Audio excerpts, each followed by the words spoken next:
ఏపీలో పురుడు పోసుకున్న డేటా వివాదం ఇప్పట్లో సద్దుమణిగేలా లేదు.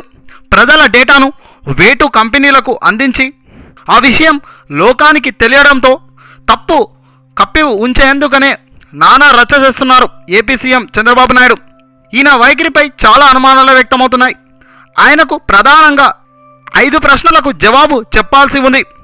అవేంటో ఇప్పుడు చూద్దాం రండి.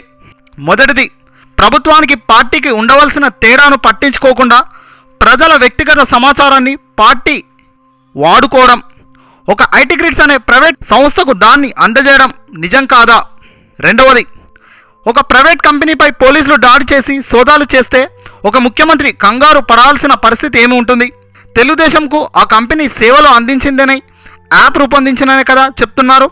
అంతవరకు అభ్యంతరం లేదు కదా, మరి దానికి ఎందుకు భయపడుతున్నారు? కానీ ఆ యాప్ ద్వారా అధికార దుర్వినియోగం చేస్తున్నారా లేదా? మూడవది, ఏపీలో భద్రంగా రహస్యంగా ఉంచాల్సిన సమాచారాన్ని ఆ కంపెనీకి అప్పగించారా లేదా? అధికారికంగా ఆ సమాచారం ఇచ్చినట్లు ఎందుకు చంద్రబాబు చెప్పలేకపోతున్నారు? హైదరాబాద్లో ఐటీ గ్రిడ్స్ ఉద్యోగి మిస్ అయ్యారని అంటూ గుంటూరులో ఫిర్యాదు చేయడం ఏమిటి? అక్కడి నుంచి ఆగ మేఘాల మీద ఏపీ పోలీసుల టీంలను హైదరాబాద్ పంపించడం ఏమిటి? ఇక చివరిది, 5వది, ఎందుకు చంద్రబాబు కానీ లోకేష్ కానీ భయపడుతున్నారు? తెలంగాణ పోలీసులు స్పష్టంగా ఆ ఐటీ గ్రిడ్స్ సంస్థ ఉద్యోగులు తమ అదుపులో ఉన్నారని చెప్పినా హెబియస్ కార్పొరేట్ పిటిషన్ ఎందుకు వేయించారు?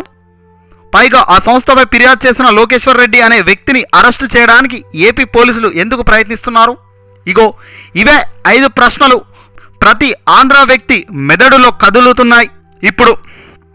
సో బాధ్యతగా ఉన్న ఏపీ సీఎం చంద్రబాబు నాయుడు ఈ 5టికి సమాధానం చెప్పాలని ఆంధ్ర ప్రజలు కోరుతున్నారు. చూద్దాం ఆయన ఏం సమాధానం చెప్తారో.